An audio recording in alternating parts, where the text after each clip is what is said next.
Today, we're going to dive into one of the most exciting festivals you'll ever see. We're talking thrilling boat races and a tradition of throwing rice dumplings into the water. Yeah, you heard that right. So why do people race these incredible dragon boats and toss delicious bundles of rice into the water? I mean, if you've ever seen a dragon boat race, you know the energy is just electric, right? The drums pounding, everyone paddling in perfect sync. It's amazing. But what if I told you that this huge, joyful celebration actually started with a tragedy? That it all goes back to a desperate rescue mission and a heartbreaking protest. Let's get into it. You see, the answer to that question, the key to the whole thing, lies with one person, a poet-statesman. The entire festival, every boat, every drumbeat, every single rice dumpling is all a tribute to this one guy from ancient China. His story is the reason for it all. Okay, so to really get this, we've got to travel back in time. We're talking about ancient China's warring states period, and trust me, it was as chaotic as it sounds. Different kingdoms were constantly fighting, and into this world is born our guy, Qu Yuan. He's from a noble family in the powerful state of Chu, and he's brilliant. He quickly rises through the ranks and becomes a top advisor to the king. But here's the thing about being a good, honest person in a corrupt court, it makes you a target. And that's exactly what happened. So who was this guy, really? Well, Qu Yuan was so much more than just some government official. He was actually one of China's very first great literary figures, an incredible poet. All his love for his country, all his fears for its future, he poured it all into his poems. He was a die-hard patriot who was convinced that the only way his home, the state of Chu, was going to survive was through integrity and strength. And that conviction, that principled stand he took, that's what ended up being his undoing. He wasn't just fighting enemies on the battlefield, he was fighting a war against corruption right inside his own government. This really breaks down the conflict perfectly. On one side, you have Qu Yuan. He sees this huge threat looming. The state of Qin is getting stronger and more aggressive.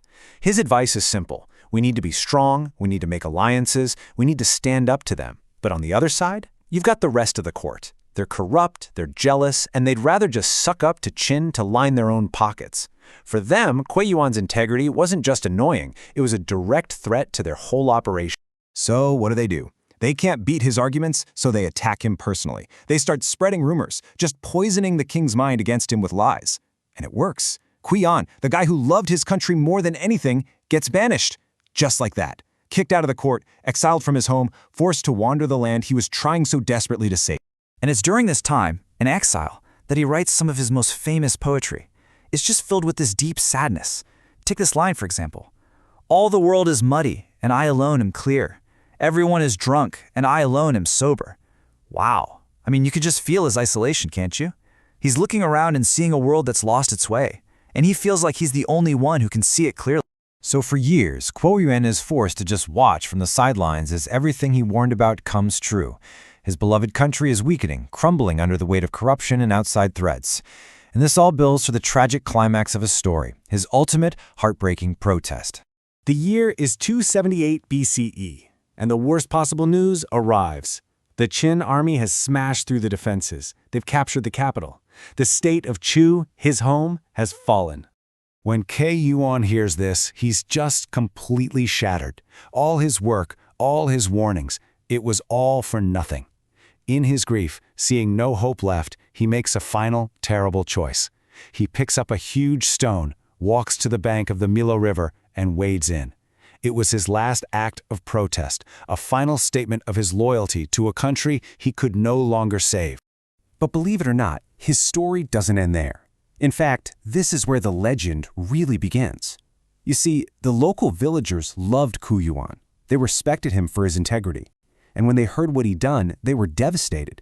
And what they did next, in that moment of grief and panic, is the reason we have the Dragon Boat Festival today. It's incredible. Okay, so here's where it all clicks together. Check this out. Step 1. The villagers jump into their boats and paddle out into the river as fast as they can, frantically trying to find him, to save him. Step 2. As they're searching, they start beating drums and splashing the water with their paddles, trying to scare off evil spirits and keep the fish away from his body. And step 3, they start throwing bundles of sticky rice into the water. Why? As an offering to feed the fish, hoping to keep them from touching their hero. And right there, you have the birth of the traditions. That desperate race to find his body, that becomes dragon boat racing.